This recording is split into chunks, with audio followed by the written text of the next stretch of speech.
Students, आज की class में आपका स्वागत है। आज हम सॉल्व करेंगे क्वेश्चन पेपर अप्लाइड फिजिक्स 1 का जून 2019 में जो पेपर हुआ था। ये एक बैक पेपर हुआ था। इसका कोड है 2042। ये NSQF बेस्ड सिलेबस पर आधारित है।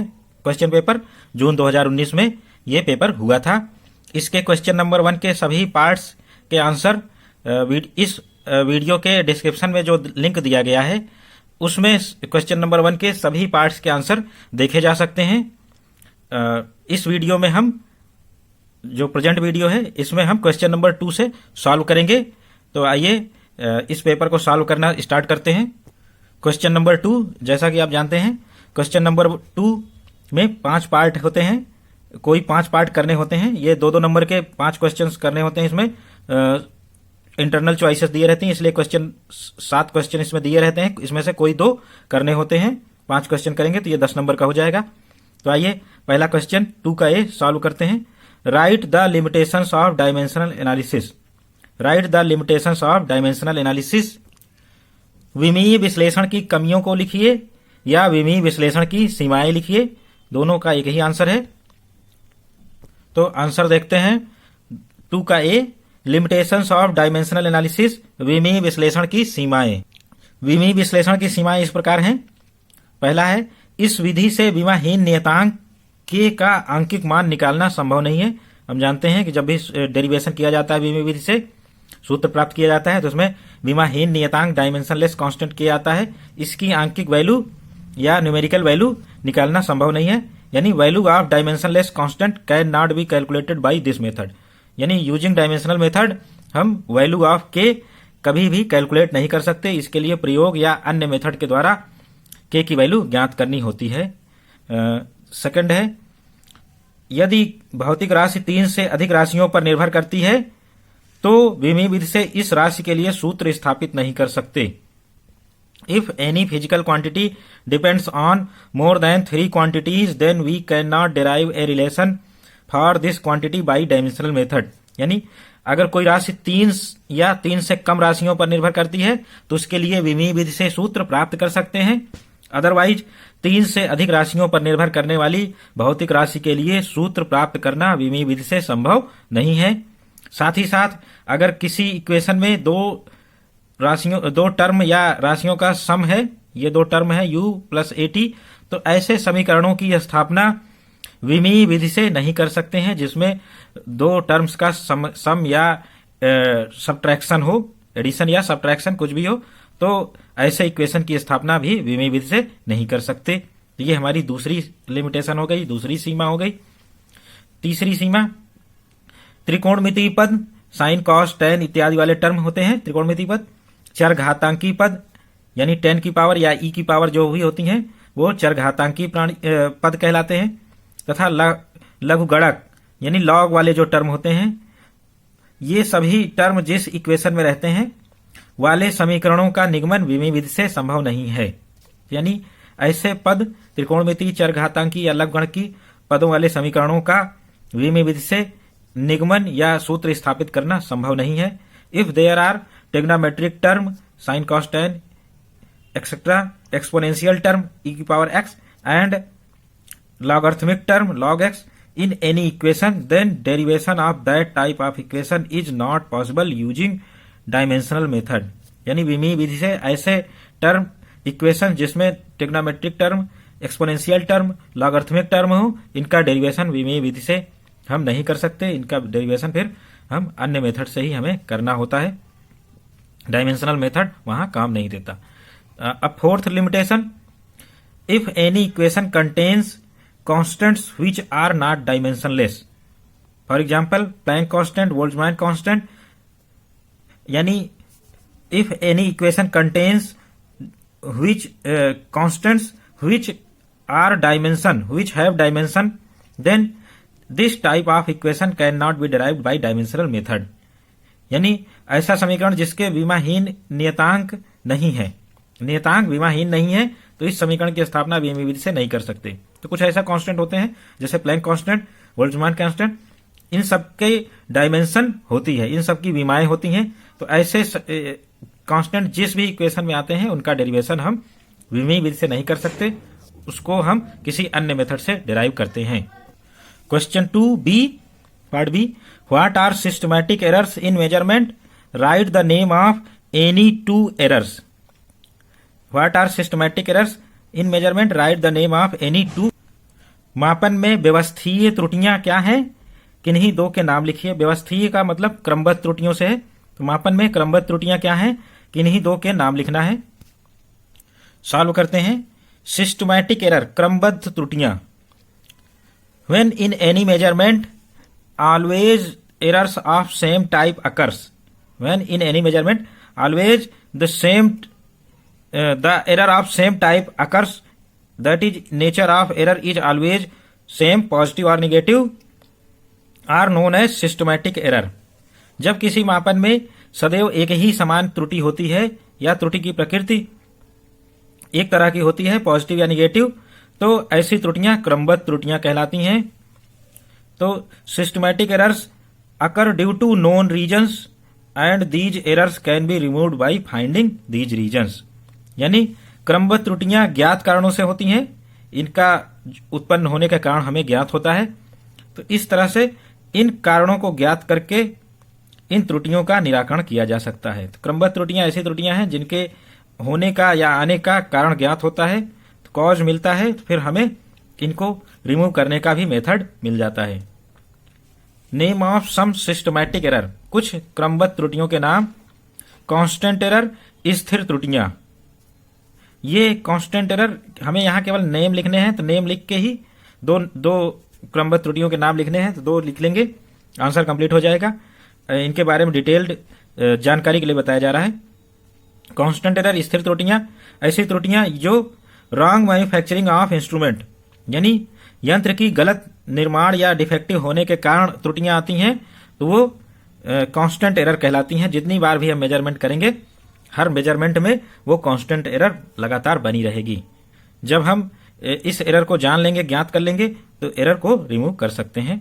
स्टैंडर्ड यानी मानक यंत्रों से हम तुलना करेंगे अपने यंत्र की, और ये कांस्टेंट एरर रिमूव की जा सकती है। दूसरा है एरर्स ड्यू टू इंस्ट्रूमेंट, यंत्र के कारण त्रुटियां।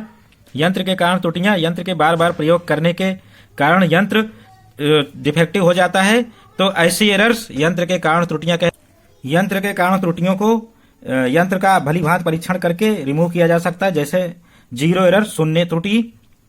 वर्नियर कैलिपर्स के हम दोनों जबड़े आपस में मिलाएंगे तो रीडिंग आनी चाहिए 0। असल में वो अगर 0 नहीं आ रहा है तो वो 0 एरर है, उसमें शून्य त्रुटि, और उसके अकॉर्डिंग हम अपने रिजल्ट को मॉडिफाई कर लेंगे। इस तरह से 0 एरर या errors due to instrument remove की जा सकती है। Third systematic error, personal error, व्यक्तिगत त्रुटियां। ये एरर्स एराइज होती हैं ड्यू टू एक्सपेरिमेंटलिस्ट।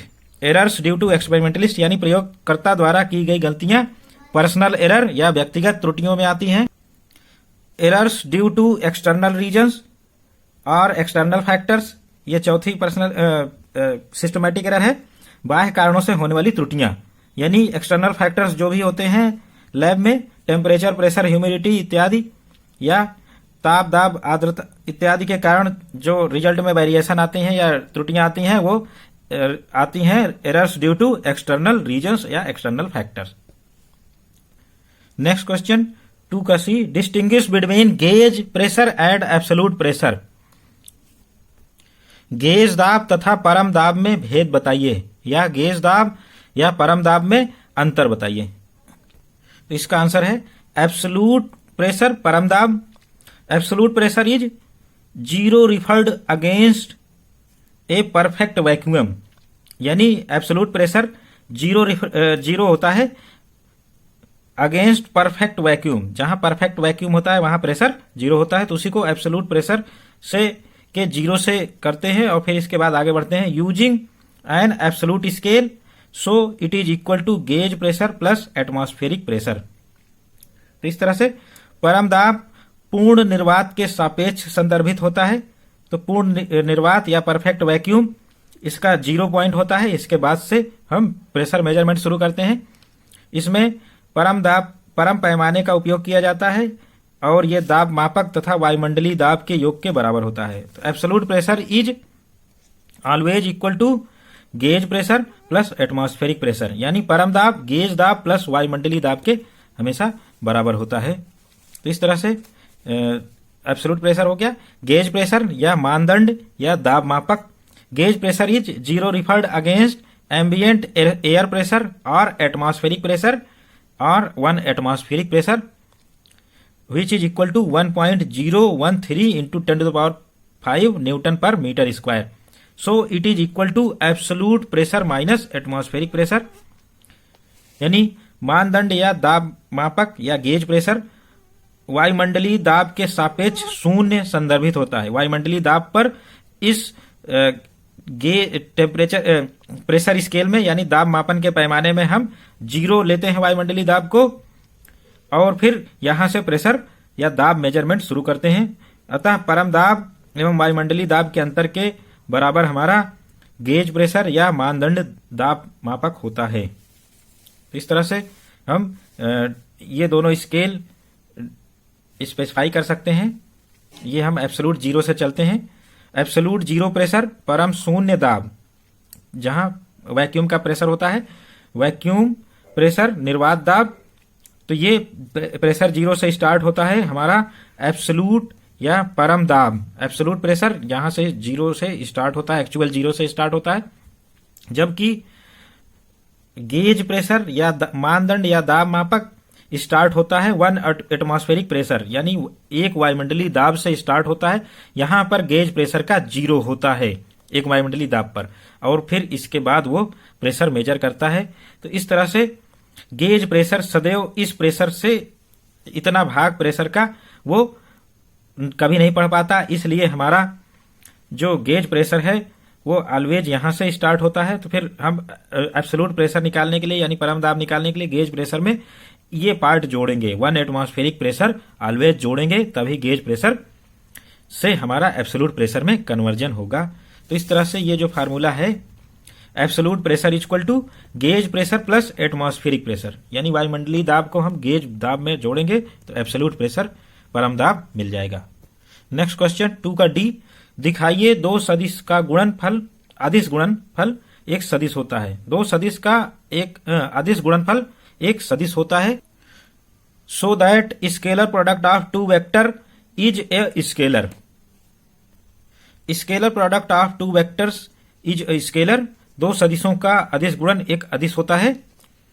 सिद्ध करेंगे। The 2 vectors which are to be multiplied, the 2 vectors which are to be multiplied make coinciding tail of both vector, make coinciding tails of both vector, and vector which is to be multiplied second vector, and the vector which is multiplied by second vector, its component is multiplied with the resultant of second vector by finding the component in the direction of first vector and denoted by dot। यानी दो सदिश जिनकी अदिश गुणन ज्ञात करना है, यानी दो सदिश जिनका अदिश गुणनफल करना है, उनके पूंछ एक बिंदु पर रखकर खींच देते हैं। तो उनके टेल किसी एक पॉइंट पर रखकर हम दोनों वेक्टर ड्रॉ करते हैं। वेक्टर ए यहां ड्रॉ कर दिया और वेक्टर बी भी ड्रॉ कर दिया। फिर ड्रॉ करने के बाद दूसरे सदिश का पहले सदिश की दिशा में घटक निकालकर दूसरे सदिश यानी बी का ए डॉट बी करना है, तो बी दूसरा सदिश हो गया, इसका घटक निकालेंगे यानी कंपोनेंट ए की डायरेक्शन में। तो बी का ए की डायरेक्शन में कंपोनेंट बी कॉस थीटा होता है। कंपोनेंट निकालकर यानी घटक निकालकर पहले सदिश के परिमाण से गुणा कर देते हैं। तो पहला सदिश ए है, इसके मैग्नीट्यूड से हम इस कंपोनेंट को मल्टीप्लाई कर देते हैं।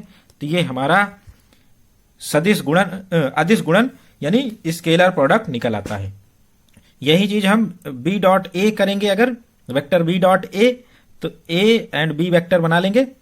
तो पहला वेक्टर का मैग्नीट्यूड बी, दूसरे वेक्टर का पहले वेक्टर के रेस्पेक्ट में प्रोजेक्शन यानी घटक कितना होगा, तो कंपोनेंट आया ए कॉस थीटा, ये डिस्टेंस ए कॉस थीटा हो जाएगी। तो इस तरह से बी ए कॉस थीटा, तो ये हमारा कंपोनेंट निकल आएगा। डॉट प्रोडक्ट तो इस डॉट प्रोडक्ट से हम क्या कंक्लूड करते हैं, A dot B equal to B dot A equal to A B cos theta, जो कि एक स्केलर क्वांटिटी है, इसलिए दो सदिशों का अदिश गुणन एक स्केलर होता है। Scalar product of two vectors is always a scalar. Hence the value of scalar product of both vector is equal to product of magnitude of both vector and cosine of angle between them, यानी product of magnitude of both vector and cosine of angle between them. अतः दो सदिशों का अदिश गुणन उन सदिशों के परिमाणों के गुणनफल के तथा उनके बीच के कोण के कोज्या यानी कोसाइन के गुणनफल के बराबर होता है। तो इस तरह से हम देख सकते हैं I dot I equal to J dot J equal to K dot K equal to 1, ये कंपोनेंट्स हैं एक्स वाई जेड एक्सिस के यूनिट वेक्टर्स हैं। आई एक्स डायरेक्शन में unit vector, J Y direction में, के जेड डायरेक्शन में unit vectors हैं, एक इकाई सदिश। तो इस तरह से इनका जो डॉट प्रोडक्ट आता है ये 1 आता है, क्योंकि इनका मैग्नीट्यूड 1 होता है। और I dot J equal to J dot K equal to K dot I और equal to J dot I K dot J I dot के, ये सब प्रोडक्ट 0 होते हैं। तो इस तरह से जो यूनिट वेक्टर्स के 3 प्रोडक्ट नॉन जीरो 1 होते हैं, बाकी सारे प्रोडक्ट 0 होते हैं। अगर कंपोनेंट फॉर्म में हमें 2 वेक्टर्स दिए गए हैं ए डॉट बी, तो वेक्टर ए लिखेंगे डॉट वेक्टर बी, और हम जानते हैं इस डॉट से हमें 9 टर्म मिलेंगे, 9 टर्म्स में हम जानते हैं केवल 3 टर्म सर्वाइव करेंगे। तो 3 टर्म सर्वाइव करेंगे तो उन्हीं 3 टर्म को लिख देंगे ए एक्स प्लस ए वाई ए एक्स बी एक्स प्लस ए वाई बी वाई प्लस ए जेड बी जेड, यही 3 टर्म सर्वाइव करेंगे, बाकी सब 0 हो जाएंगे। और हमारा जो स्केलर प्रोडक्ट होता है वो कम्यूटेटिव होता है, यानी इसका क्रम बदल सकते हैं। A dot B equal to B dot A क्रम विनिमय नियम को फॉलो करता है। इसके साथ ये डिस्ट्रीब्यूटिव भी होता है। डिस्ट्रीब्यूट कर सकते हैं A dot B plus C equal to A dot B plus A dot C, यानी बी और सी वेक्टर को ऐड करके चाहे ए से डॉट प्रोडक्ट लें या अलग अलग ले लें, A dot B plus A dot C. तो ये वितरण नियम कहलाता है डिस्ट्रीब्यूटिव लॉ फॉलो होता है स्केलर प्रोडक्ट के केस में। हमारा डेरिवेशन जो एग्जाम में पूछा गया था यहीं तक था। इसके आगे की चीजें बस जानकारी के लिए बताई गई हैं, उसको ध्यान में रखेंगे। नेक्स्ट क्वेश्चन 2 का E, if linear momentum change from 0 to 5 kg metre per second in 3 second then calculate force.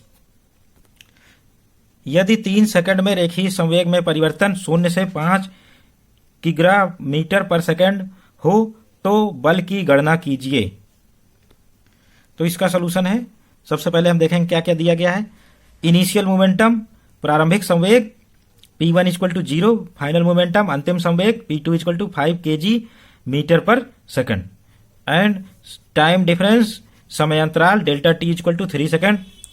तो इससे हम जानते हैं फार्मूला लगाएंगे, फोर्स बल equal to change in momentum upon time interval समयांतराल। संवेग में परिवर्तन P2 माइनस P1 और समयांतराल डेल्टा टी है। तो P2 की वैल्यू 5 है, P1 की value 0 and delta T 3 second है। तो इस तरह से हम डिवाइड कर देंगे। 1.67 न्यूटन का फोर्स लग रहा है, जिसके कारण संवेग में परिवर्तन ये 5 kg मीटर पर सेकंड आया। नेक्स्ट क्वेश्चन, संरक्षी बल क्या है? What are conservative forces? What are conservative forces?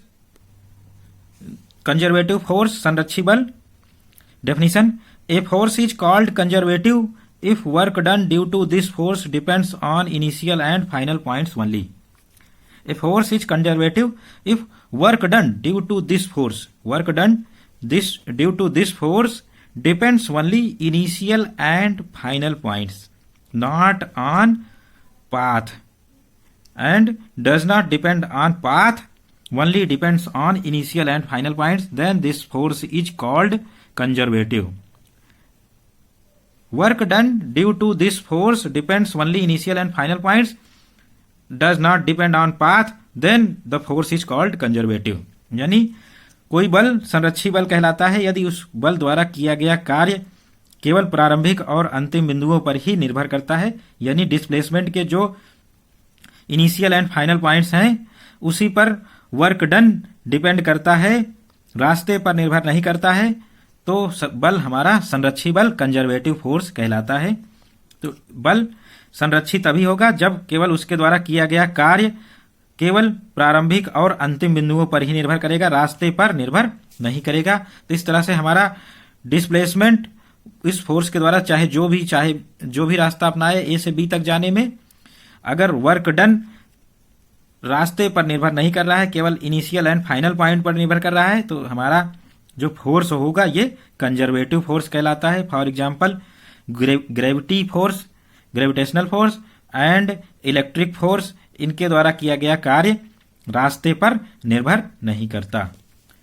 And also del cross F of any force, यदि किसी बल का कर्ल यानी del cross F zero vector आए तो वो बल संरक्षी बल होता है। अगर उसका del cross F non zero vector, तो ये नॉन कंजर्वेटिव असंरक्षी बल कहलाता है, जहां डेल एक ऑपरेटर है, उल्टा ट्रायंगल के ऊपर हम एक वेक्टर लगाएंगे तो ये डेल ऑपरेटर कहलाता है, और इसकी ये vector i del upon del x plus j del upon del y plus k del upon del z, तो ये डेल ऑपरेटर कहलाता है। ये एक वेक्टर है जिसका डिफरेंशियल फॉर्म है, और ये डेल का मतलब पार्शियल डिफरेंशिएशन से है। ये स्मॉल डेल पार्शियल डिफरेंशिएशन यानी आंशिक अवकलन है, केवल उसी का डिफरेंशिएशन करेंगे एक्स का, और वाई जेड कांस्टेंट रखेंगे। इसी तरह से इसमें वाई का डिफरेंशिएशन करेंगे एक्स जेड कांस्टेंट रख के। तो इस तरह से हमारा डेल ऑपरेटर वर्क करता है। तो कंजर्वेटिव फोर्सेस के लिए डेल क्रॉस एफ जीरो होता है, नॉन कंजर्वेटिव फोर्सेस के लिए del cross F non zero vector होता है। Define radius of gyration of a rigid body, यानी अंतिम क्वेश्चन है 2 का। Define radius of gyration of rigid body, एक दृढ़ पिंड के लिए घूर्णन त्रिज्या को परिभाषित कीजिए। एक दृढ़ पिंड के लिए घूर्णन त्रिज्या को परिभाषित। रेडियस ऑफ जाइरेशन घूर्णन त्रिज्या हम जानते हैं, movement of inertia of body. पहले इंट्रोडक्शन देखेंगे। पिंड का जड़त्वाघूर्ण, किसी भी पिंड का जड़त्वाघूर्ण उसके पिंड के अंदर जितने भी कण होते हैं, जितने भी पार्टिकल होते हैं, उनके जड़त्वाघूर्णों का योग I equal to summation mr²। सभी कणों के जड़त्वाघूर्णों का योग कर देंगे तो बॉडी का जड़त्वाघूर्ण movement of inertia of body मिल जाएगा। If m is mass of body, यदि कैपिटल M पिंड का द्रव्यमान है तो there exist a distance k from axis of rotation for which I equal to m summation mr² equal to mk²। ये एक कांस्टेंट वैल्यू आएगी और मास कांस्टेंट ही है, तो k की वैल्यू एक यूनिक वैल्यू, अद्वितीय वैल्यू आएगी, जिसके लिए ये रिलेशन सेटिस्फाइड होगी। तो यहां एक दूरी के गुणन से ऐसी मिलेगी जिसके लिए ये रिलेशन ट्रू होगा, इसलिए हम k निकालेंगे। k equal to square root of I upon m। यही k रेडियस ऑफ जाइरेशन घूर्णन त्रिज्या होती है। k ये ऐसी डिस्टेंस है जहां पर हम घूर्णन से, ऐसी डिस्टेंस है एक्सिस ऑफ रोटेशन से जहां पर हम बॉडी का टोटल मास कंसंट्रेटेड मान सकते हैं। तो इस पॉइंट पर हमारा बॉडी का मास कंसंट्रेटेड है और body as a particle treat करेगा। तो ये जो डिस्टेंस है ये घूर्णन त्रिज्या रेडियस ऑफ जाइरेशन कहलाती है। Radius of gyration of body definition देखेंगे। Radius of gyration of a body about given axis of rotation is defined as distance from axis at which if whole mass of body were to be concentrated. This distance at which whole mass of body is concentrated. At this distance, mass of whole body is concentrated. The moment of inertia of body about given axis of rotation would be same as with actual distribution of mass. तो यानी इस distance के कारण जो भी movement of inertia होगी mk², ये body के ओरिजिनल मूवमेंट ऑफ इनर्शिया का उसी एक्सिस के अराउंड बराबर होगा। तो इस तरह से यदि किसी पिंड का संपूर्ण द्रव्यमान किसी एक बिंदु पर केंद्रित मान लें, जो कि यहां पर हमने यहां पर केंद्रित मान रखा है, तो इसकी घूर्णन अक्ष से दूरी इतनी हो कि दूरी के वर्ग को पिंड के द्रव्यमान से गुणा करें तो पिंड का उसी घूर्णन अक्ष के परितः जड़त्वाघूर्ण प्राप्त हो जाए, तो इस दूरी को घूर्णन अक्ष के सापेक्ष घूर्णन त्रिज्या कहते हैं। यानी यदि पिंड का संपूर्ण द्रव्यमान किसी बिंदु पर कंसंट्रेटेड या केंद्रित मान लिया जाए, इस बिंदु पर केंद्रित मान लें, तो पिंड का मोमेंट ऑफ इनर्शिया इस डिस्टेंस के square into mass of body, यानी इस डिस्टेंस पर हम देखेंगे तो यहां पर अगर पिंड का पूरा मास कंसंट्रेटेड है तो पिंड को हम अब एज ए पार्टिकल ट्रीट करेंगे। ये पार्टिकल रोटेशन कर रहा है इसी एक्सिस के राउंड, इसकी डिस्टेंस गुणन से दूरी के है, तो इसका moment of inertia capital M के स्क्वायर। तो इस तरह से हमारा बॉडी इस पॉइंट पर एज ए पार्टिकल ट्रीट कर रहा है और ये डिस्टेंस घूर्णन त्रिज्या रेडियस ऑफ जाइरेशन है। Unit of K is M and at this point mass of whole body is concentrated and treated as particle and this mass is treated as particle. इस बिंदु पर पिंड का संपूर्ण द्रव्यमान केंद्रित होता है और इस बिंदु पर पूरा पिंड एक कण की भांति व्यवहार या लिया जा सकता है और इसका मोमेंट ऑफ इनर्शिया M के स्क्वायर होगा। Question 2 is completed. Now we come to question 3। Define moment of inertia of rigid body and write theorem of parallel axis. A solid sphere has mass 3 kg and radius 5 cm। Calculate moment of inertia about its diameter. 3a एक दृढ़ पिंड के जड़त्वाघूर्ण को परिभाषित कीजिए तथा समांतर अक्ष प्रमेय को लिखिए। एक ठोस गोले का द्रव्यमान 3 किलोग्राम, त्रिज्या 5 सेंटीमीटर है, तो इसके व्यास के परितः जड़त्वाघूर्ण की गणना कीजिए। Moment of inertia of a body, किसी पिंड का जड़त्वाघूर्ण परिभाषित करने के लिए हम पहले बॉडी को समझेंगे। जो सबसे स्मॉल मास होता है उसको कण कहते हैं, पार्टिकल, और collection of particles is called body और पिंड। कणों का जो समूह होता है वो पिंड या बॉडी कहलाता है। तो किसी कण का मोमेंट ऑफ इनर्शिया उस कण की द्रव्यमान और घूर्णन से दूरी के मल्टीप्लीकेशन, दूरी के स्क्वायर के मल्टीप्लीकेशन को मास से मल्टीप्लाई कर दें तो उसके बराबर होता है। किसी कण का जड़त्वाघूर्ण उस कण के द्रव्यमान और घूर्णन से दूरी के वर्ग के गुणनफल के बराबर होता है। तो ये होता है moment of inertia of any particle. Moment of inertia of any particle is equal to multiplication of mass of particle into square of distance of particle from axis of rotation, I equal to mr square. ये true है किसी भी particle के लिए। Particle का जब moment of inertia निकाला जाएगा मास इंटू डिस्टेंस का स्क्वायर कर देंगे, moment of inertia easily calculate हो जाएगा। बॉडी का मोमेंट ऑफ इनर्शिया थोड़ा सा डिफरेंट होता है, वो कैलकुलेट करेंगे। Moment of inertia of a body is equal to sum of moment of inertia of all particles in the body, यानी किसी पिंड का जड़त्वाघूर्ण उसमें निहित सभी कणों के जड़त्वाघूर्णों के योग के बराबर होता है। तो पिंड में जितने भी कण हैं सबका मोमेंट ऑफ इनर्शिया या जड़त्वाघूर्ण निकाला जाएगा और उन सबका सम किया जाएगा। सम करेंगे समेशन mr स्क्वायर, ये moment of inertia of body या पिंड का जड़त्वाघूर्ण मिल गया। तो इस तरह से moment of inertia of particle mr square होता है, moment of inertia of body summation mr square, सभी कणों के जड़त्वाघूर्णों का योग होता है। तो यहां पर इस क्वेश्चन में केवल moment of inertia of body लिखना था, तो moment of inertia of body ये डेफिनेशन केवल इतना ही लिखेंगे, इतना पार्ट, पार्टिकल की डेफिनेशन नहीं लिखेंगे। तो इस तरह से moment of inertia of body I equal to summation mr square, दूसरा formula m k square, m mass of body, k radius of gyration यानी घूर्णन त्रिज्या है, यूनिट इसका होता है kg मीटर स्क्वायर या ml स्क्वायर। इस तरह से ये डायमेंशनल फार्मूला हो गया। पैरेलल एक्सिस थ्योरम, समांतर अक्षों का प्रमेय। दो समांतर एक्सिस ली जा रही है किसी भी बॉडी में, ये पैरेलल एक्सिस थ्योरम किसी भी बॉडी के लिए हम लगा सकते हैं, किसी भी शेप के बॉडी के लिए, बशर्ते इसमें जो पहली एक्सिस है वो बॉडी के सेंटर ऑफ मास यानी द्रव्यमान केंद्र या गुरुत्व केंद्र से पास होनी चाहिए। कोई भी एक्सिस लेंगे जो द्रव्यमान केंद्र या गुरुत्व केंद्र से पास होने वाली हो, CM से पास होने वाली हो, और इसके पैरेलल हम किसी भी अक्ष के परितः जड़त्वाघूर्ण निकाल सकते हैं। ये कहलाता है पैरेलल एक्सिस थ्योरम। यदि किसी पिंड का उसके द्रव्यमान केंद्र से गुजरने वाली अक्ष के परितः जड़त्वाघूर्ण ज्ञात है तो इस अक्ष के समांतर, यानी ये अक्ष के जो द्रव्यमान केंद्र से पास हो रही है, इसके परितः जड़त्वाघूर्ण मालूम है कि इस अक्ष के समांतर किसी भी अक्ष के परितः जड़त्वाघूर्ण होता है द्रव्यमान केंद्र से गुजरने वाली अक्ष के परितः जड़त्वाघूर्ण ICM plus m mass of body into distance between two parallel axis, दो समांतर अक्षों के बीच की दूरी के स्क्वायर का मास से मल्टीप्लीकेशन करके ऐड कर देंगे। तो इसलिए IAB equal to ICM plus MA square.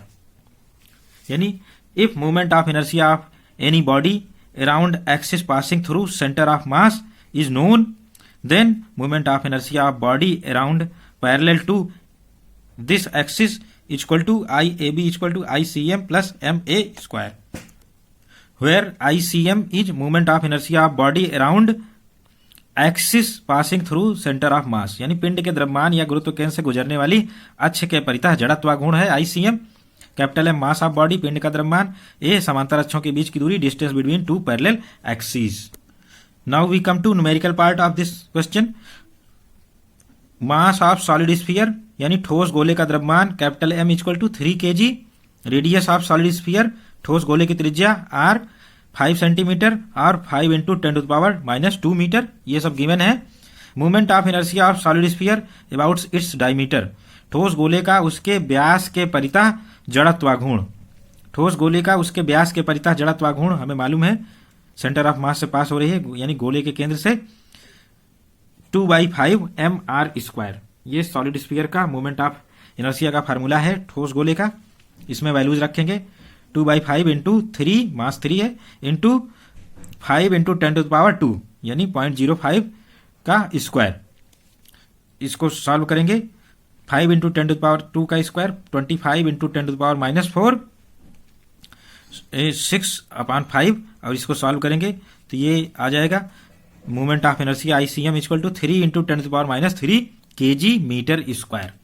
अगर एग्जाम में तो यहीं तक पूछा गया था, अगर नेक्स्ट इसके आगे का पूछा जाता है, ये AB एक्सिस ले लिया गया जो कि पेरीमीटर पर है, यानी जो ठोस गोला है उसकी परिधि पर है, जिसकी डिस्टेंस A यानी यही रेडियस के बराबर है। तो इसका मोमेंट ऑफ इनर्शिया इस AB एक्सिस के राउंड निकालना हो तो पैरेलल एक्सिस थ्योरम समांतर अक्षों का प्रमेय IAB equal to ICM plus MA square, और ICM मालूम है 3 इंटू 10⁻³ और MA स्क्वायर की वैल्यू निकालेंगे M 3 kg और A डिस्टेंस वही रेडियस है 5 इंटू 10⁻² मीटर, इसका स्क्वायर कर देंगे और सॉल्व करेंगे तो ये 10.5 इंटू 10⁻³ यानी 1.05 इंटू 10⁻² kg मीटर स्क्वायर, ये मोमेंट ऑफ इनर्शिया कैलकुलेट हो जाएगा। नेक्स्ट क्वेश्चन 3 का B, ग्रहों की गति संबंधी केपलर के नियमों को लिखिए तथा एक उपग्रह के कक्षीय वेग का व्यंजक प्राप्त कीजिए। Right Kepler's law of planetary motion and obtained expression of orbital velocity of satellite. Answer है केपलर्स लॉज, केपलर के नियम। केपलर के 3 नियम हैं, हम जानते हैं। तीनों नियम इस प्रकार हैं। लॉ ऑफ ऑर्बिट यानी पहला नियम, लॉ ऑफ ऑर्बिट्स कक्षा का नियम। केपलर ने ग्रहों के गति संबंधी 3 नियम दिए थे। पहला नियम कक्षा का नियम, तो ग्रहों की गति किस प्रकार होगी ये लॉ ऑफ ऑर्बिट बताएगा। Each planet revolves around sun in elliptical orbit and sun is situated at any one of the focus और फोसाई, यानी प्रत्येक ग्रह सूर्य के चारों ओर दीर्घवृत्ताकार कक्षा में चक्कर लगाता है, यानी ऑर्बिट का शेप हमारा इलिप्टिकल ऑर्बिट दीर्घवृत्ताकार कक्षा हो गई। तो प्रत्येक ग्रह सूर्य के चारों ओर दीर्घवृत्ताकार कक्षा में चक्कर लगाता है तथा सूर्य उसके किसी एक फोकस पर स्थित होता है, यानी सन किसी एक फोकस पर होगा। इलिप्टिकल ऑर्बिट में 2 फोकस होते हैं, F एंड F', किसी एक फोकस पर सन स्टेब्लिश होगा। तो इस तरह से लॉ ऑफ ऑर्बिट क्या स्टेट करता है, प्रत्येक ग्रह सूर्य के चारों ओर दीर्घवृत्ताकार कक्षा में चक्कर लगाते हैं और सूर्य उसके किसी एक फोकस पर स्थित होता है। ये कक्षा की दीर्घ अक्ष हो गई मेजर एक्सिस और ये वाली माइनर एक्सिस लघु अक्ष। तो इस तरह से ये shape of orbit and position of sun के बारे में ये लॉ बताता है। सेकंड लॉ है केपलर का लॉ ऑफ एरियल स्पीड यानी कक्षीय चाल का नियम। Lining joining planet and sun line joining planet and sun, planet is here, sun is here, the line joining planet and sun, this line traces equal area in equal time interval, traces equal area in equal time interval. We take time interval equal, then in this time interval it traces equal area. thus ग्रह से सूर्य को मिलाने वाली रेखा समान समयांतराल में समान क्षेत्रफल पार करती है। यानी कक्षीय चाल का नियम, ग्रह से सूर्य को मिलाने वाली रेखा समान समयांतराल में समान क्षेत्रफल पार करती है, तो दिए गए टाइम इंटरवल में वो हमेशा इक्वल एरिया ट्रेवल करेगी। तो दिए गए टाइम इंटरवल में इक्वल एरिया ट्रेवल हो रहा है, इसलिए areal speed of planet is constant, ग्रह की क्षेत्रीय चाल।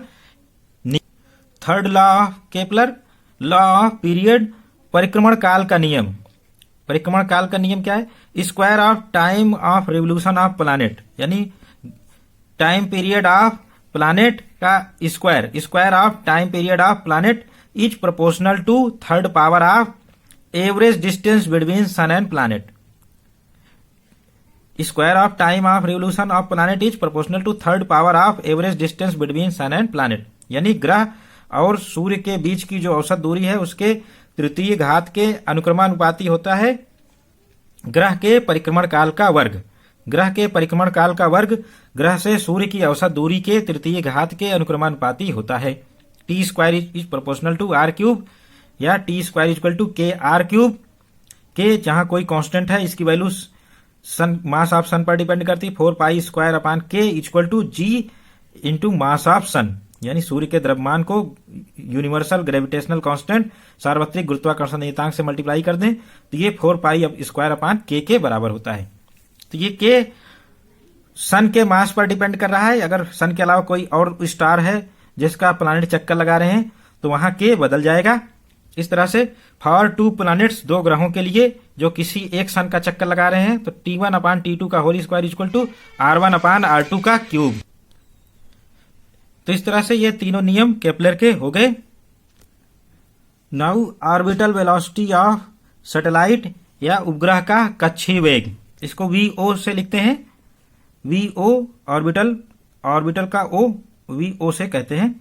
तो इस तरह से यहां हमारा मास अर्थ हो गया, अर्थ का मास ME, RE अर्थ की त्रिज्या है पृथ्वी की, और इससे h ऊंचाई पर ऑर्बिट स्थित है जहां उपग्रह चक्कर लगा रहा है, सैटेलाइट चक्कर लगा रहा है। उपग्रह का मास, उपग्रह का द्रव्यमान स्मॉल m है। VO इस सर्कुलर पाथ पर हम टेंजेंट खींचेंगे तो ये VO की डायरेक्शन, ऑर्बिटल स्पीड की डायरेक्शन निकलेगी। तो a satellite by which velocity revolves around earth और any planet is in its orbit, this velocity is called orbital velocity of satellite. कोई उपग्रह जिस वेग से अपनी कक्षा में चक्कर लगाता है, पृथ्वी या किसी ग्रह का उसके चारों ओर चक्कर लगाता है, यह वेग उस उपग्रह का कक्षीय वेग कहलाता है।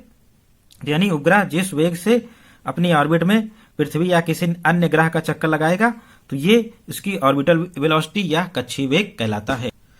इसके डेरिवेशन के लिए देखेंगे, ME मान लेते हैं मास ऑफ अर्थ, पृथ्वी का द्रव्यमान, RE रेडियस ऑफ अर्थ, पृथ्वी की त्रिज्या, M small m mass of satellite, उपग्रह का द्रव्यमान, height H is height of satellite above earth surface, पृथ्वी तल से उपग्रह की ऊंचाई, small h, VO orbital speed of satellite, उपग्रह की कक्षीय चाल या कक्षीय वेग। और हम जानते हैं उपग्रह और पृथ्वी के मध्य लगने वाला गुरुत्वाकर्षण बल, gravitational force between earth and satellite equal to GMEM upon into M upon RE plus H।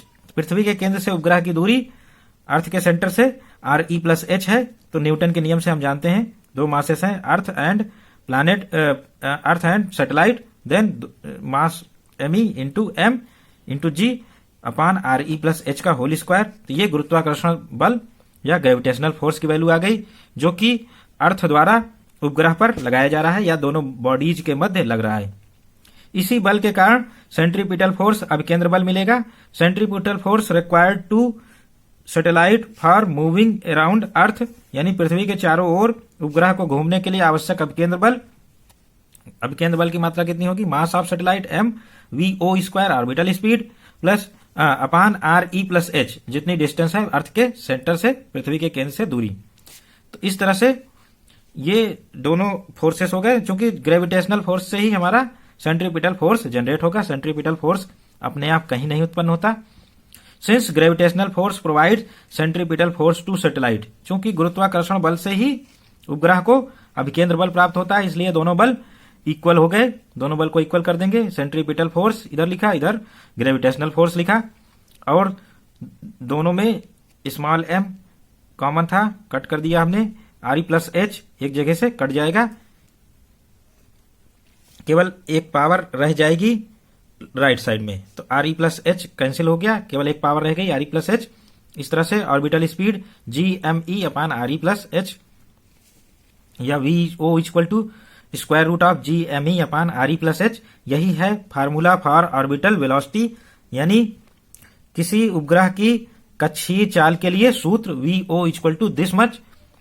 अगर हम स्मॉल जी और कैपिटल जी में संबंध को रख देते हैं, small g equal to GME upon RE square, तो यहां से GME की वैल्यू पुट कर देंगे तो ये आ जाएगा VO equal to GRE square plus upon RE plus H का स्क्वायर रूट, पूरे का स्क्वायर रूट। तो ये हमारा ऑर्बिटल स्पीड आ जाएगी in terms of gravity, orbital speed आ जाएगी। From the above formula it is prove that orbital velocity of satellite does not depend on mass of satellite. तो उपरोक्त सूत्र से यह स्पष्ट होता है उपग्रह का कक्षीय वेग उपग्रह के द्रव्यमान पर निर्भर नहीं करता। ऑर्बिटल स्पीड केवल उपग्रह की पृथ्वी के केंद्र से दूरी पर निर्भर करता है, यानी पृथ्वी तल से उपग्रह की ऊंचाई पर निर्भर करता है। तो VO is proportional to 1 upon square root of Re plus H, यानी इसी पर डिपेंड करता है, जितनी हाइट ज्यादा बढ़ाएंगे उतना ही ऑर्बिटल स्पीड कम होती चली जाएगी। तो इस तरह से VO does not depend on mass of satellite, it only depends on height of satellite from earth surface. Next question 4A, right statement and applications of second law of thermodynamics. A Carnot heat engine has source temperature 127 degree Celsius and sink temperature 27 degree Celsius. Calculate its efficiency. ऊष्मागतिकी के द्वितीय नियम का कथन लिखिए तथा इसके उपयोगों को भी लिखिए। एक कार्नो इंजन के स्रोत का तापमान 127 डिग्री सेल्सियस तथा सिंक का तापमान 27 डिग्री सेल्सियस, इसकी दक्षता की गणना कीजिए। तो आइए इसको सॉल्व कर। सेकंड लॉ ऑफ थर्मोडायनेमिक्स, ऊष्मागतिकी का द्वितीय नियम। सेकंड लॉ में दो स्टेटमेंट हैं, केल्विन प्लांक का स्टेटमेंट, केल्विन प्लांक स्टेटमेंट, दो साइंटिस्टों ने मिलकर इसे दिया था, केल्विन एंड प्लैंक, इन्होंने मिलकर दिया था। तो ये स्टेटमेंट है, it is impossible to make a device that converts all heat supplied to this device convert into work. It is impossible to make a device that converts all supplied heat into work, यानी ऐसी युक्ति या ऊष्मागतिक निकाय बनाना असंभव है जो किसी ऊष्मा स्रोत से प्राप्त ऊष्मा का संपूर्ण भाग कार्य में बदल दे। तो यानी जितनी भी ऊष्मा दे डिवाइस को वो पूरी तरह से वर्क में बदल दे, ऐसी डिवाइस बनाना असंभव है। तो इस केस में delta Q, heat given to device is always greater than work done by device. बाकी हीट कहाँ जा रही है वो हमें फर्स्ट लॉ ऑफ थर्मोडायनेमिक्स से पता है, वो इस डिवाइस का इंटरनल एनर्जी यानी डिवाइस की आंतरिक ऊर्जा बढ़ाने में व्यय हो जाती है। सेकेंड स्टेटमेंट, इसका द्वितीय कथन, क्लॉसियस स्टेटमेंट, क्लॉसियस का कथन, क्लॉसियस साइंटिस्ट थे, इन्होंने सेकेंड स्टेटमेंट दिया है सेकेंड लॉ ऑफ थर्मोडायनेमिक्स के लिए। It is impossible to make an automatic machine, it is impossible to make an automatic machine, automatic machine is that machine which operates self, it does not require any energy from external source. Thus, it is impossible to make an automatic machine which takes heat from colder body and delivers this heat to hotter body. यानी ऐसी स्वचालित या अपने आप चलने वाली machine बनाना संभव है जो कि ठंडी वस्तु से ऊष्मा लेकर गर्म वस्तु को ऊष्मा दे दे। तो स्वचालित का सेंस यह है बिना किसी बाहरी ऊर्जा के चलने वाली मशीन को स्वचालित या ऑटोमेटिक मशीन कहते हैं। Without any external energy operated machine is called automatic machine. तो ऐसी ऑटोमेटिक मशीन बनाना संभव है जो कोल्डर बॉडी से हीट फ्लो हॉटर बॉडी की ओर या गर्म वस्तु की ओर कर दे। ये प्रोसेस ऑटोमेटिक मशीन द्वारा कभी नहीं हो सकता। इसके लिए हमें एक्सटर्नल एनर्जी से ऑपरेटेड मशीनें लगानी पड़ेंगी, जैसे हमारा फ्रिज है।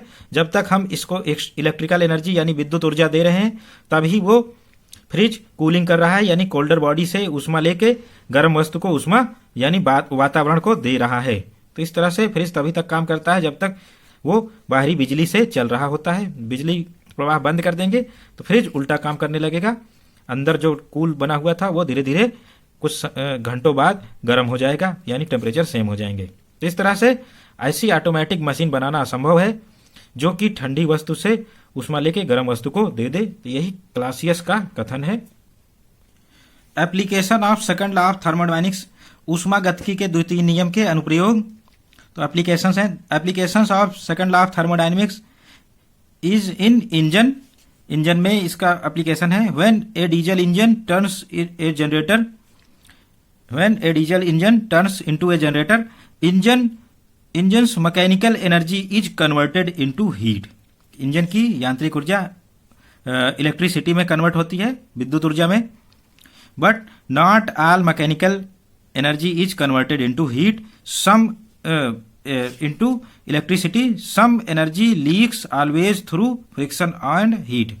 यानी when a diesel engine turns into a generator, engine mechanical energy converted into electricity, all mechanical energy does not converted into electricity, some mechanical energy leaks always through friction and heat।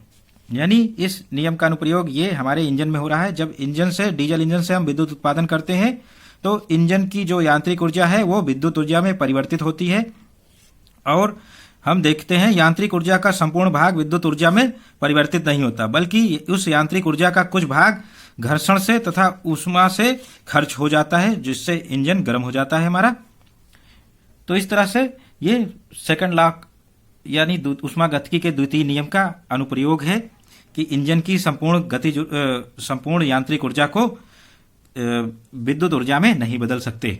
इसी तरह से second example, when hot object is place in contact with cold object, जब when hot object is placed in contact with cold object, heat flow from hotter object to colder object, never spontaneously from colder to hotter. यानी heat flows from hotter to colder object, never spontaneously from colder to hotter. Spontaneously अपने आप या स्वतः, तो ये स्वतः नहीं होगा कोल्डर टू हॉटर बॉडी। यानी जब एक गर्म वस्तु को ठंडी वस्तु के संपर्क में रखा जाता है तो ऊष्मा अपने आप गर्म वस्तु से ठंडी वस्तु में प्रवाहित होने लगती है। ऊष्मा का प्रवाह अपने आप कभी भी ठंडी वस्तु से गर्म वस्तु की ओर नहीं होता। इस प्रवाह को कराने के लिए, हम ठंडी वस्तु से गर्म वस्तु की ओर ऊष्मा को भेजने के लिए हमें स्वतः प्रोसेस नहीं होते। इसके लिए हमें फोर्सफुली एक्सटर्नल सोर्सेस के माध्यम से ही, एक्सटर्नल एनर्जीज के माध्यम से ये करना पड़ता है। जैसे फ्रिज में बिजली के माध्यम से ये वर्क होता है, अदरवाइज इसके उल्टा ही होता है। हमेशा ऊष्मा गर्म वस्तु से ऑलवेज ठंडी वस्तु की ओर ही चलती है। Calculate efficiency of Carnot engine. Carnot heat engine की दक्षता कैलकुलेट करनी है। दक्षता के लिए हम पहले टेम्परेचर्स को डिग्री केल्विन में बदलेंगे। डिग्री केल्विन में बदलने के लिए T1 equal to 127 plus 273 equal to 400 kelvin, T2 equal to 27 plus 273 equal to 300 kelvin. दक्षता efficiency of Carnot engine. Carnot engine की दक्षता eta equal to 1 minus T2 upon T1। इनकी वैल्यूज पुट करेंगे। 1 minus 300 upon 400 equal to 100 upon 400 या 0.5 और 25%। तो efficiency of Carnot engine equal to 25% which is operated between 127 degree Celsius to 27 degree Celsius. Next question जो solve किया जाएगा, समतापी तथा रुद्धहोष प्रक्रम को परिभाषित कीजिए। एक रुद्धहोष प्रक्रम में दाब व आयतन के बीच में PV power gamma equal to constant को निगमित कीजिए।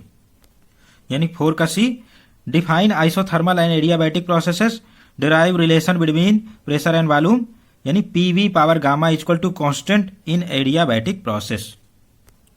सोल्यूशन है आइसोथर्मल प्रोसेस, समतापी प्रक्रम, यानी ऐसा प्रोसेस जिसके दौरान टेम्परेचर ऑलवेज कांस्टेंट रहे, change in temperature is always 0।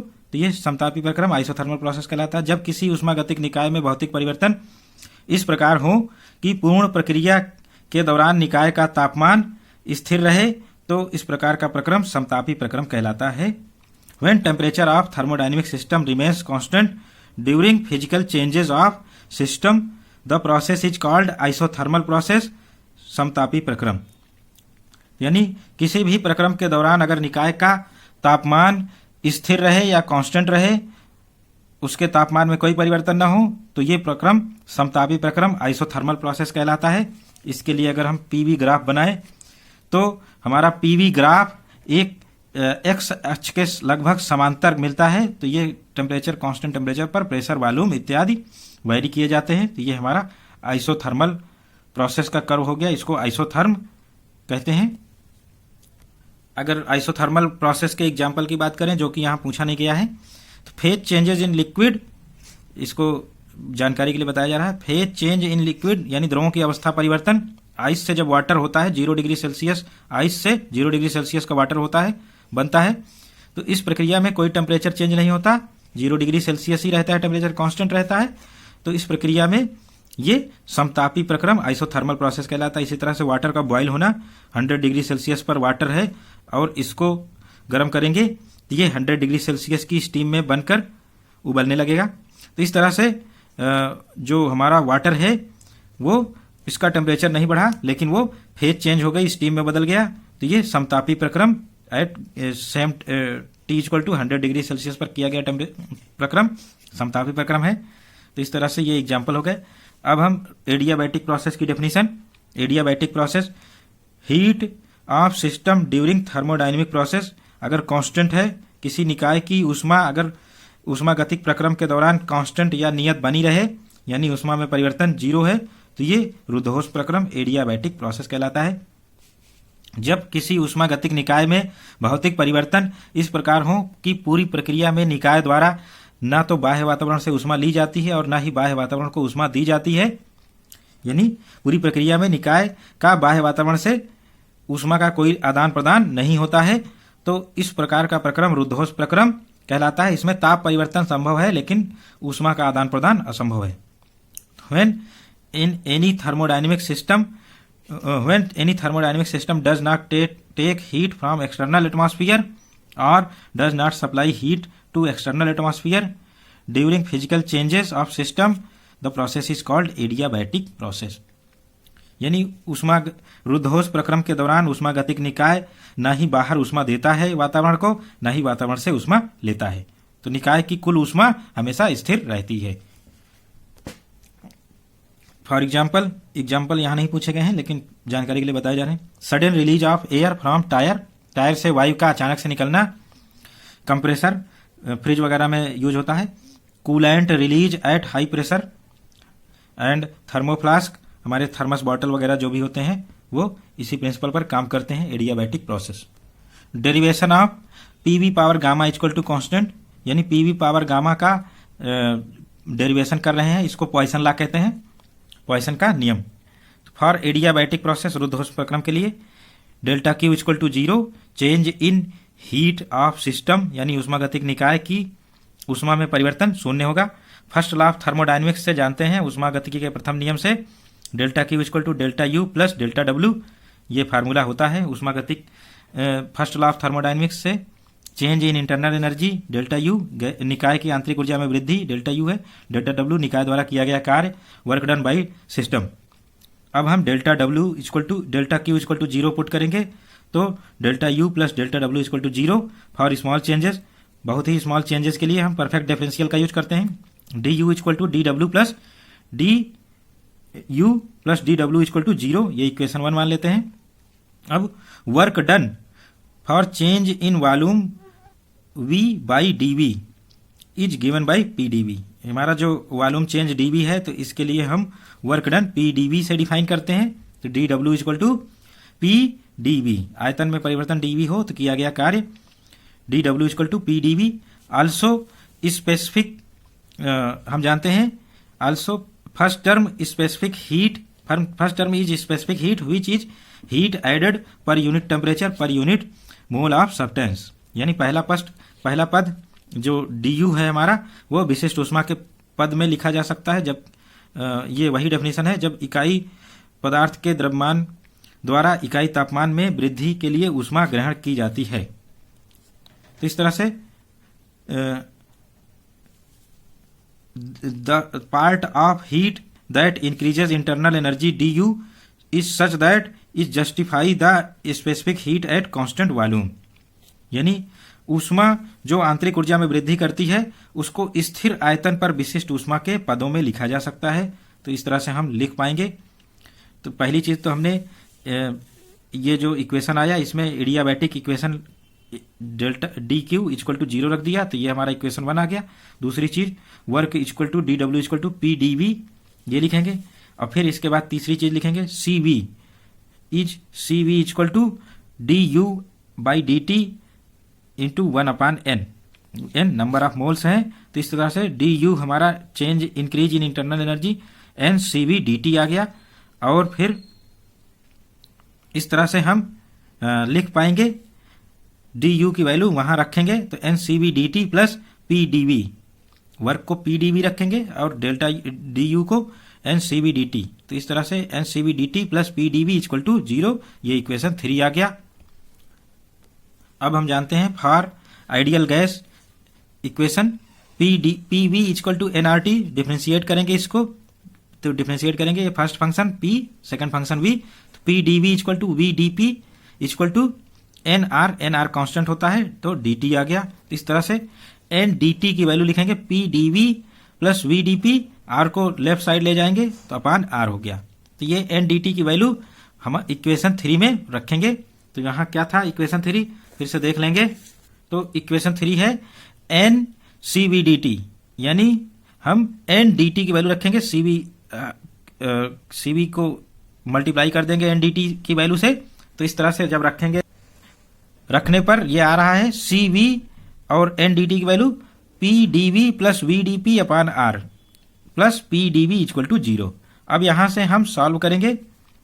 यहां से हमने पी डी वी को सेपरेट कर लिया, पी डी वी यहां भी है, तो पी डी वी को सेपरेट कर लिया। यहां से मिलेगा सी वी अपान आर, यहां से 1 मिला, C V upon R plus 1 P D V plus C V into V upon R D P. तो इस तरह से ये आ जाएगा। अब हम क्या करेंगे, पूरे इक्वेशन में आर अपान सी वी से मल्टीप्लाई कर देंगे। तो आर अपान सी वी से मल्टीप्लाई किया, यहाँ 1 हो गया, 1 plus R upon C V P D V plus V D P. तो यहाँ से भी ये कट गया तो वी डी पी आ गया। अब इसके बाद हम पूरे इक्वेशन में डिवाइड करेंगे पी वी से डिवाइड करेंगे तो ये आ जाएगा 1 plus R upon C V plus P V से डिवाइड करेंगे, पी पी कट गया, वी बचा, D V upon V, and इधर भी यही होगा plus D P upon P. अब हम इसको और सॉल्व करेंगे C V plus R upon C V, और ये जो सॉल्व हुआ टर्म है C P minus C V, Mayer फार्मूले से ये आर के बराबर होता है।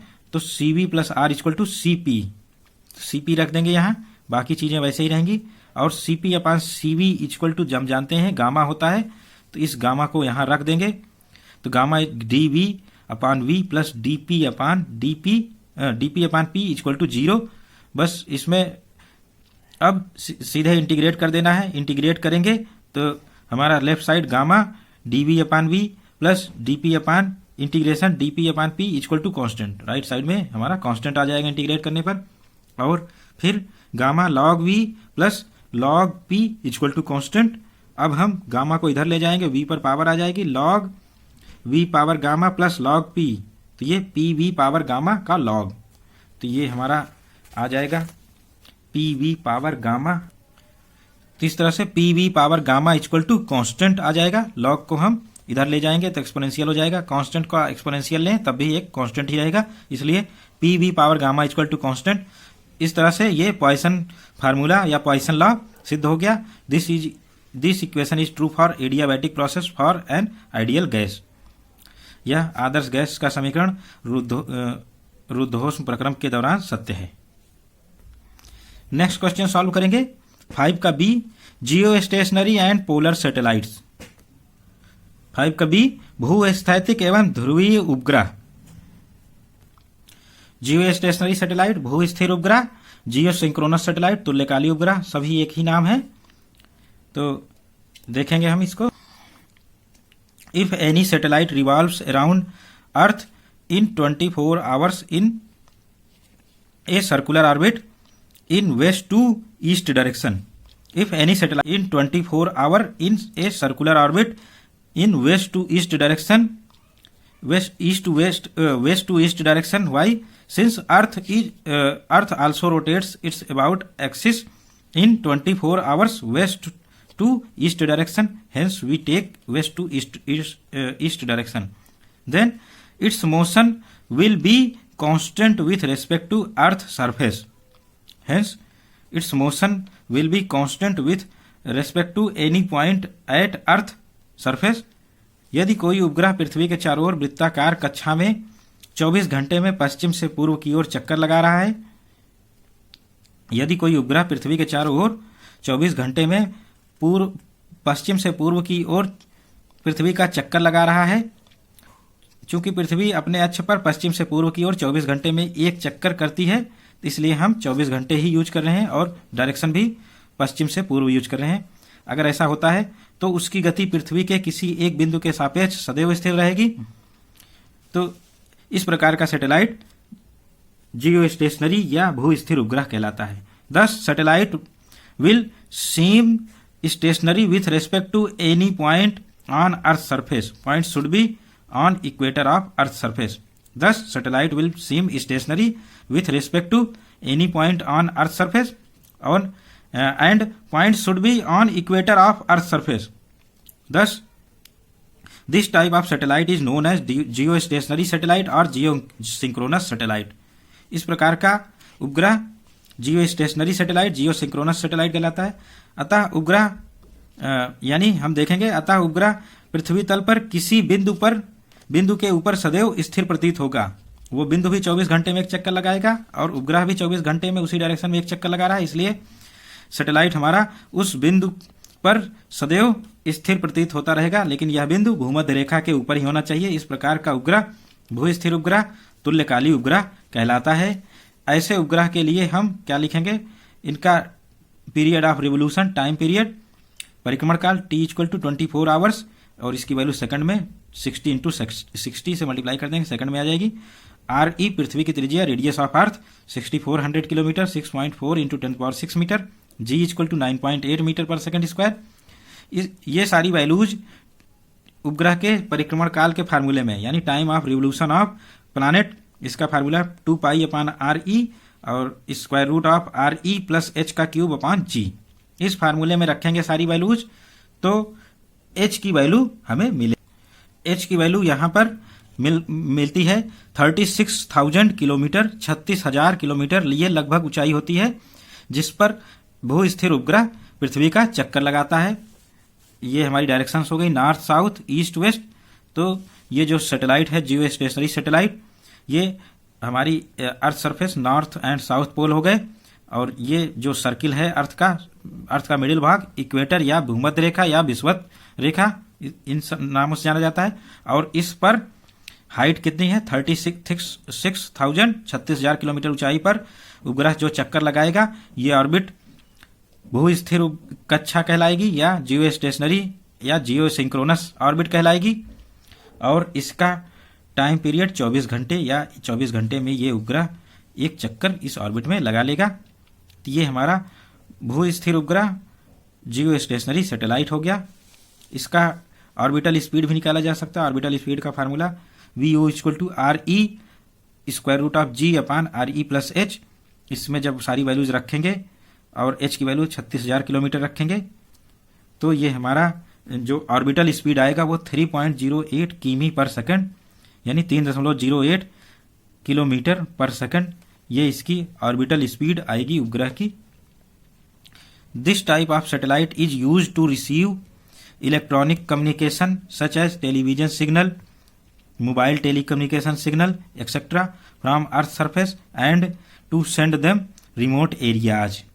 इस प्रकार का उपग्रह इलेक्ट्रॉनिक संचार साधनों जैसे टेलीविजन सिग्नल, मोबाइल दूर संचार सिग्नल को पृथ्वी से प्राप्त कर उन्हें दूरस्थ स्थानों पर भेजने में, प्रेषित करने में प्रयोग किया जाता है. और साथ ही साथ इस प्रकार के उपग्रह को उनकी कक्षा में to establish this satellite into orbit its orbit geosynchronous satellite launch vehicle GSLV का प्रयोग किया जाता है। इज यूज्ड, तो यानी भू स्थिर उपग्रह को उनकी कक्षा में रखने के लिए जियो सिंक्रोनस सैटेलाइट लॉन्च व्हीकल यानी भू स्थिर उपग्रह प्रक्षेपण यान का उपयोग किया जाता है। इन उपग्रहों को उनकी कक्षा में स्थापित करने के लिए भू स्थिर उपग्रह प्रक्षेपण यान GSLV का यूज किया जाता है। इसरो द्वारा सबसे लेटेस्ट मॉडल GSLV का GSLV MK3 Mark 3 कहते हैं इसको। ये 3 स्टेज का GSLV अत्याधुनिक प्रक्षेपण यान है जो कि सैटेलाइट लॉन्च व्हीकल है, और इसमें फ्यूल जो यूज किया जाता है वो 3 स्टेजेस में होता है। पहला सॉलिड स्टेज, ठोस चरण, लिक्विड स्टेज, तरल चरण, फिर क्रायोजेनिक स्टेज, अति प्रशीतित चरण यानी बहुत ही कूल स्टेज है। ये 3 स्टेज में ये तीनों स्टेज बर्न होके GSLV के वो हमारे भू स्थिर उपग्रह को उसकी ऑर्बिट में ले जाके स्टैब्लिश कर देते हैं। तो दूसरे प्रकार का जो उपग्रह होता है पोलर सैटेलाइट, ध्रुवीय उपग्रह। ध्रुवीय उपग्रह हमारे अर्थ सरफेस के नॉर्थ एंड साउथ पोल के ऊपर चक्कर लगाते हैं। ये कैसे चक्कर लगाएंगे? इनकी जो ऑर्बिट होती है ये इक्वेटर से 90 डिग्री पर ना होकर 98 डिग्री पर होती है। क्योंकि अर्थ हमारी थोड़ी सी झुकी हुई है पोल्स पर, तो इसलिए एक्सिस ऑफ रोटेशन अर्थ की टिल्टेड है।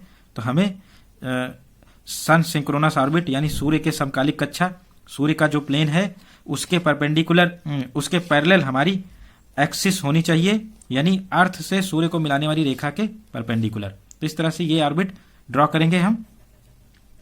तो ये पोलर ऑर्बिट होगी जो कि 98 डिग्री इक्वेटर से 98 डिग्री पर होती है।